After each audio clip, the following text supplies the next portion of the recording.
ആകാശവാണി. നമസ്കാരം. വാർത്തകൾ വായിക്കുന്നത് ക്രിസ്റ്റി ഇബ്രഹാം.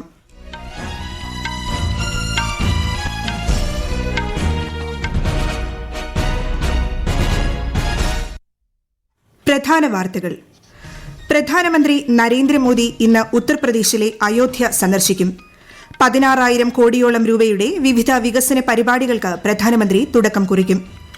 സുകന്യ സമൃദ്ധി ഉൾപ്പെടെ 2 ചെറുകിട സമ്പാദ്യ പദ്ധതികളുടെ പലിശ നിരക്ക് കേന്ദ്ര സർക്കാർ വർദ്ധിപ്പിച്ചു. കേന്ദ്ര പദ്ധതികൾ ജനങ്ങളിലേക്ക് എത്തിക്കുന്ന വികസിത് ഭാരത് സങ്കല്പയാത്ര കേരളത്തിലെ വിവിധ ജില്ലകളിൽ പുരോഗമിക്കുന്നു. തൃശൂരിൽ നടക്കുന്ന പരിപാടികളിൽ കേന്ദ്ര സഹമന്ത്രി ഭഗവന്ത് ഖുബ പങ്കെടുക്കും. 91ാമത് ശിവഗിരി തീർത്ഥാടന സമ്മേളനം മുഖ്യമന്ത്രി പിണറായി വിജയൻ ഇന്ന് ഉദ്ഘാടനം ചെയ്യും. മകരവിളക്ക് മഹോത്സവത്തിനായി ശബരിമല നട ഇന്ന് വൈകിട്ട് തുറക്കും. ഇന്ത്യ ഓസ്ട്രേലിയ വനിതാ ക്രിക്കറ്റ് പരമ്പരയിലെ 2ാം മത്സരം ഇന്ന് ഉച്ചയ്ക്ക് മുംബൈ വാങ്കഡെ സ്റ്റേഡിയത്തിൽ. വാർത്തകൾ വിശദമായി. മുഖ്യ തെരഞ്ഞെടുപ്പ് കമ്മീഷണർ, മറ്റ് തെരഞ്ഞെടുപ്പ് കമ്മീഷണർമാർ എന്നിവരുടെ നിയമനം, സേവന വ്യവസ്ഥകൾ, ഓഫീസ് കാലാവധി എന്നിവയുമായി ബന്ധപ്പെട്ട ബില്ലിന് രാഷ്ട്രപതി ദ്രൌപദി മുർമു അംഗീകാരം നൽകി. അടുത്തിടെ സമാപിച്ച ശീതകാല സമ്മേളനത്തിൽ പാർലമെന്റ് ഈ ബിൽ പാസാക്കിയിരുന്നു. ബില്ലിലെ വ്യവസ്ഥകൾ അനുസരിച്ച് ഒരു തെരഞ്ഞെടുപ്പ് സമിതിയുടെ ശുപാർശ പ്രകാരം മുഖ്യ തെരഞ്ഞെടുപ്പ് കമ്മീഷണർ, മറ്റ് തെരഞ്ഞെടുപ്പ് കമ്മീഷണർമാർ എന്നിവരെ രാഷ്ട്രപതി നിയമിക്കും. പ്രധാനമന്ത്രി, ഒരു കേന്ദ്ര ക്യാബിനറ്റ് മന്ത്രി, പ്രതിപക്ഷ നേതാവ് അല്ലെങ്കിൽ ലോക്സഭയിലെ ഏറ്റവും വലിയ പ്രതിപക്ഷ പാർട്ടിയുടെ നേതാവ് എന്നിവരടങ്ങുന്നതാണ് തെരഞ്ഞെടുപ്പ് സമിതി. 2023 കേന്ദ്ര ചരക്ക് സേവന നികുതി 2ാം ഭേദഗതി ബില്ലിനും രാഷ്ട്രപതി അംഗീകാരം നൽകി. പ്രധാനമന്ത്രി നരേന്ദ്രമോദി ഇന്ന് ഉത്തർപ്രദേശിലെ അയോധ്യ സന്ദർശിച്ച് 16,000 കോടിയോളം രൂപയുടെ വിവിധ വികസന പരിപാടികൾക്ക് തുടക്കം കുറിക്കും. 1,450 കോടി രൂപ ചെലവിൽ വികസിപ്പിച്ച അയോധ്യ വിമാനത്താവളം പ്രധാനമന്ത്രി നരേന്ദ്രമോദി ഉദ്ഘാടനം ചെയ്യും.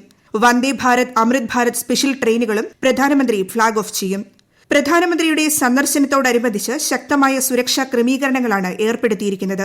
വിമാനത്താവളം മുതൽ റെയിൽവേ സ്റ്റേഷൻ വരെ പ്രധാനമന്ത്രിയുടെ റോഡ് ഷോ നടക്കും. ശ്രീരാമക്ഷേത്രത്തിലേക്കുള്ള പ്രവേശനം സുഗമമാക്കുന്നതിന് അയോധ്യയിൽ നവീകരിച്ച 4 റോഡുകൾ പ്രധാനമന്ത്രി ഉദ്ഘാടനം ചെയ്യും. 2,180 കോടിയിലധികം രൂപ ചെലവിൽ വികസിപ്പിക്കുന്ന ഗ്രീൻഫീൽഡ് ടൌൺഷിപ്പിന്റെ തറക്കല്ലിടലും ശ്രീ മോദി നിർവഹിക്കും.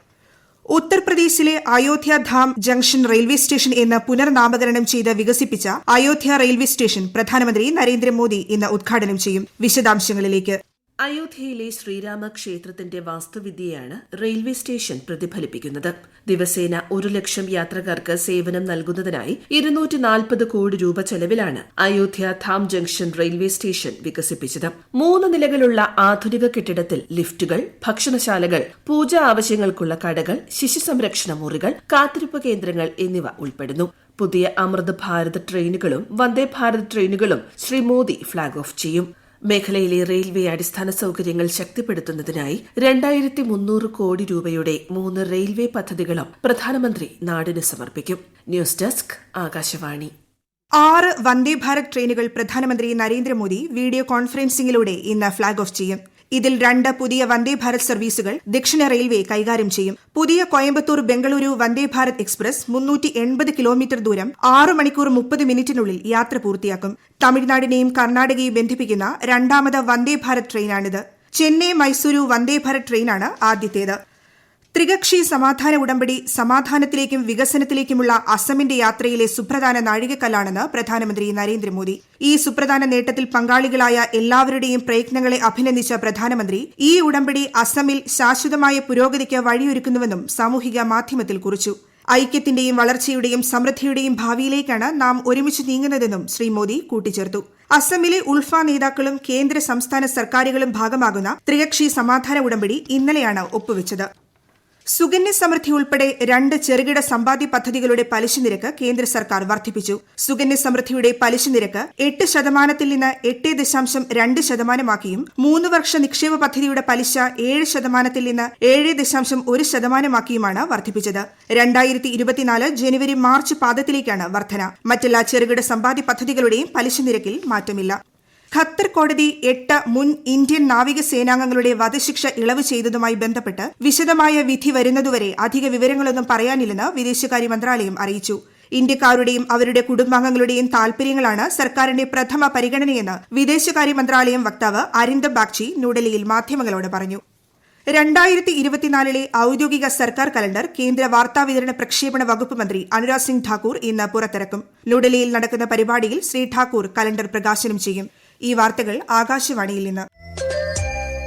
ആകാശവാണി വാർത്തകളും വാർത്താധിഷ്ഠിത പരിപാടികളും all India radio news Thiruvananthapuram എന്ന യൂട്യൂബ് ചാനലിൽ ലഭ്യമാണ്.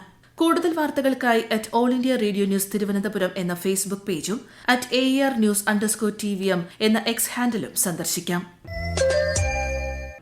കേന്ദ്ര പദ്ധതികൾ ജനങ്ങളിലേക്ക് എത്തിക്കുന്ന വികസിത് ഭാരത് സങ്കല്പയാത്ര കേരളത്തിലെ വിവിധ ജില്ലകളിൽ പുരോഗമിക്കുന്നു. ഇന്ന് തൃശൂരിൽ നടക്കുന്ന പ്രചരണ പരിപാടികളിൽ കേന്ദ്ര സഹമന്ത്രി ഭഗവന്ത് ഖുബ പങ്കെടുക്കും. തിരുവനന്തപുരം ജില്ലയിൽ ഇന്ന് വാമനപുരം പുളിമാത്ത ഗ്രാമപഞ്ചായത്തുകളിലാണ് പര്യടനം. ആലപ്പുഴ ജില്ലയിൽ ഇന്ന് ചിങ്ങോലി ചേപ്പാട് പഞ്ചായത്തുകളിൽ വികസിത് ഭാരത് സങ്കല്പയാത്രയെത്തും. കോട്ടയം ജില്ലയിൽ മരങ്ങാട്ടുപിള്ളി കടപ്ലാമറ്റം ഗ്രാമപഞ്ചായത്തുകളിലും കണ്ണൂരിൽ മട്ടന്നൂർ നഗരസഭയിലും ബോധവൽക്കരണ പരിപാടികൾ നടക്കും. കൊല്ലം ജില്ലയിൽ ഇന്ന് ചവറ ബ്ലോക്ക് പഞ്ചായത്തിൽ പര്യടനം ആരംഭിക്കും. 91ാമത് ശിവഗിരി തീർത്ഥാടനത്തിന് ഇന്ന് തുടക്കമാകും. വർക്കല ശിവഗിരിയിൽ ഇന്ന് നടക്കുന്ന ആദ്യ തീർത്ഥാടന സമ്മേളനം മുഖ്യമന്ത്രി പിണറായി വിജയൻ ഉദ്ഘാടനം ചെയ്യും. നാളെ നടക്കുന്ന തീർത്ഥാടന മഹാസമ്മേളനം കേന്ദ്ര ധനമന്ത്രി നിർമ്മല സീതാരാമൻ ഉദ്ഘാടനം ചെയ്യും. 3 ദിവസങ്ങളിലായി 9 സമ്മേളനങ്ങളാണ് നടക്കുക. ഈ വർഷത്തെ മകരവിളക്ക് മഹോത്സവത്തിനായി ശബരിമല നട ഇന്ന് വൈകിട്ട് 5-ന് തുറക്കും. തന്ത്രി കണ്ഠര മഹേശ്വര മോഹനരുടെ മുഖ്യ കാർമ്മികത്വത്തിൽ മേൽശാന്തി PN മഹേഷ് നമ്പൂതിരി ആഴിയിൽ അഗ്നി പകരുന്നതോടെ 18ാം പടി കയറാൻ ഭക്തർക്ക് അനുമതി ലഭിക്കും. ജനുവരി 15-നാണ് മകരവിളക്ക്. അന്ന് വെളുപ്പിനെ 2:46-ന് മകരസംക്രമ പൂജ നടക്കും. കേരളത്തിന്റെ വിനോദസഞ്ചാര മേഖലയ്ക്ക് പുത്തൻ ഉണർവ് നൽകുന്നതിനായി ആവിഷ്കരിച്ച ഹെലി ടൂറിസം പദ്ധതിക്ക് മന്ത്രി മുഹമ്മദ് റിയാസ് കൊച്ചി വിമാനത്താവളത്തിൽ ഇന്ന് വൈകിട്ട് തുടക്കം കുറിക്കും. വിനോദസഞ്ചാരികൾക്ക് വിവിധ ടൂറിസം കേന്ദ്രങ്ങളിലേക്ക് വേഗം എത്താനും ആകാശ കാഴ്ചകൾ ആസ്വദിക്കാനും പദ്ധതി സഹായകമാകും. ദക്ഷിണ സെൻട്രൽ റെയിൽവേയിൽ ട്രാക്ക് അറ്റകുറ്റപ്പണികൾ നടക്കുന്നതിനാൽ എറണാകുളം നിസാമുദ്ദീൻ എക്സ്പ്രസ് ഇന്നും ജനുവരി 6-നും നിസാമുദ്ദീൻ എറണാകുളം എക്സ്പ്രസ് ജനുവരി 2-നും 9-നും റദ്ദാക്കി. എറണാകുളം ബെരായുനി രപ്തിസാഗർ, ഖൊരഗ്പൂർ കൊച്ചുവേളി രപ്തിസാഗർ, കോർബ കൊച്ചുവേളി, ബിലാസ്പൂർ തിരുനെൽവേലി തുടങ്ങിയ ട്രെയിനുകളും വിവിധ ദിവസങ്ങളിൽ റദ്ദാക്കിയിട്ടുണ്ട്. ഗാന്ധിനഗറിൽ national cooperative diary federation of India ലിമിറ്റഡിന്റെ പുതിയ ഓഫീസ് കെട്ടിടത്തിന്റെ ശിലാസ്ഥാപനം ഇന്ന് കേന്ദ്രമന്ത്രി അമിത് ഷാ നിർവഹിക്കും. ഗാന്ധിനഗറിലെ നാഷണൽ ഫോറൻസിക് സയൻസ് യൂണിവേഴ്സിറ്റി ക്യാമ്പസിലാണ് ചടങ്ങ്. വന ഉൽപ്പന്നങ്ങളുടെ നീക്കം സുഗമമാക്കുന്നതിനുള്ള നാഷണൽ ട്രാൻസിറ്റ് പാസ് സംവിധാനത്തിന് കേന്ദ്ര പരിസ്ഥിതി മന്ത്രി ഭൂപേന്ദർ യാദവ് തുടക്കം കുറിച്ചു. ഇതോടെ രാജ്യത്തുടനീളമുള്ള തടി, മുള, മറ്റു വന ഉൽപ്പന്നങ്ങൾ എന്നിവയുടെ നീക്കം സുഗമമാകും. യുവാക്കൾക്ക് തൊഴിൽ നൽകുകയാണ് സർക്കാരിന്റെ പ്രഥമ പരിഗണനയെന്ന് പ്രധാനമന്ത്രി നരേന്ദ്രമോദി. അടിസ്ഥാന സൌകര്യ മേഖലയിലെ നിക്ഷേപം വളർച്ചയിലും തൊഴിൽ അവസരത്തിലും വലിയ സ്വാധീനം ചെലുത്തുമെന്നും ഒരു ന്യൂസ് മാഗസിന് നൽകിയ അഭിമുഖത്തിൽ അദ്ദേഹം പറഞ്ഞു. ആഗോള പ്രതിസന്ധികൾ ഉണ്ടായിരുന്നിട്ടും പണപ്പെരുപ്പം നിയന്ത്രണത്തിലാക്കാൻ രാജ്യം പ്രത്യേകം ശ്രദ്ധ പതിപ്പിച്ചുവെന്നും പ്രധാനമന്ത്രി അഭിപ്രായപ്പെട്ടു. ഡൽഹി സർക്കാർ നടത്തുന്ന ആശുപത്രികളിലെയും മൊഹല്ല ക്ലിനിക്കുകളിലെയും മരുന്നുകൾ ആവശ്യമായ മാനദണ്ഡങ്ങൾ പാലിക്കാത്തതിന് Delhi chief secretary, drugs controller general of India, Delhi police commissioner എന്നിവർക്ക് ദേശീയ മനുഷ്യാവകാശ കമ്മീഷൻ നോട്ടീസ് അയച്ചു. ഈ ആശുപത്രികളിൽ അപസ്മാര ചികിത്സയ്ക്കായി ശുപാർശ ചെയ്യുന്ന സോഡിയം വാൾപ്രോട്ട് എന്ന മരുന്ന് ആവശ്യമായ മാനദണ്ഡങ്ങൾ പാലിക്കുന്നില്ലെന്നുള്ള റിപ്പോർട്ടിന്റെ അടിസ്ഥാനത്തിലാണ് നടപടി. യുക്രൈനിൽ റഷ്യ നടത്തിയ മിസൈൽ ആക്രമണത്തിൽ 30 പേർ കൊല്ലപ്പെടുകയും 160-ലേറെ പേർക്ക് പരിക്കേൽക്കുകയും ചെയ്തു. റഷ്യ ഇതുവരെ നടത്തിയ ആക്രമണങ്ങളിലെ ഏറ്റവും വലിയ മിസൈൽ ആക്രമണമാണിതെന്ന് യുക്രൈൻ വിശേഷിപ്പിച്ചു. ഇന്നലെ പുലർച്ചെയാണ് ആക്രമണം ഉണ്ടായത്. രാജസ്ഥാനിൽ ഇന്ന് മന്ത്രിസഭാ വികസനം നടക്കും. ഇന്ന് ഉച്ചകഴിഞ്ഞ് രാജ്ഭവനിൽ നടക്കുന്ന ചടങ്ങിൽ ഗവർണർ കൽരാജ് മിശ്ര മന്ത്രിമാർക്ക് സത്യവാചകം ചൊല്ലിക്കൊടുക്കും. ഇന്ത്യ ഓസ്ട്രേലിയ വനിതാ ക്രിക്കറ്റ് പരമ്പരയിലെ 2ാം മത്സരം ഇന്ന് മുംബൈയിലെ വാങ്കഡെ സ്റ്റേഡിയത്തിൽ നടക്കും. ഉച്ചയ്ക്ക് 1:30-നാണ് മത്സരം. പ്രധാന വാർത്തകൾ വീണ്ടും. പ്രധാനമന്ത്രി നരേന്ദ്രമോദി ഇന്ന് ഉത്തർപ്രദേശിലെ അയോധ്യ സന്ദർശിക്കും. 16,000 കോടിയോളം രൂപയുടെ വിവിധ വികസന പരിപാടികൾക്ക് പ്രധാനമന്ത്രി തുടക്കം കുറിക്കും. സുകന്യ സമൃദ്ധി ഉൾപ്പെടെ 2 ചെറുകിട സമ്പാദ്യ പദ്ധതികളുടെ പലിശ നിരക്ക് കേന്ദ്ര സർക്കാർ വർദ്ധിപ്പിച്ചു. കേന്ദ്ര പദ്ധതികൾ ജനങ്ങളിലേക്ക് എത്തിക്കുന്ന വികസിത് ഭാരത് സങ്കല്പയാത്ര കേരളത്തിലെ വിവിധ ജില്ലകളിൽ പുരോഗമിക്കുന്നു. തൃശൂരിൽ നടക്കുന്ന പരിപാടികളിൽ കേന്ദ്ര സഹമന്ത്രി ഭഗവന്ത് ഖുബ പങ്കെടുക്കും. 91ാമത് ശിവഗിരി തീർത്ഥാടന സമ്മേളനം മുഖ്യമന്ത്രി പിണറായി വിജയൻ ഇന്ന് ഉദ്ഘാടനം ചെയ്യും. മകരവിളക്ക് മഹോത്സവത്തിനായി ശബരിമല നട ഇന്ന് വൈകിട്ട് തുറക്കും. ഇന്ത്യ ഓസ്ട്രേലിയ വനിതാ ക്രിക്കറ്റ് പരമ്പരയിലെ 2ാം മത്സരം ഇന്ന് ഉച്ചയ്ക്ക് മുംബൈ വാങ്കഡെ സ്റ്റേഡിയത്തിൽ. വാർത്തകൾ കഴിഞ്ഞു. അടുത്ത വാർത്താ പ്രക്ഷേപണം ഉച്ചയ്ക്ക് 12:30-ന്.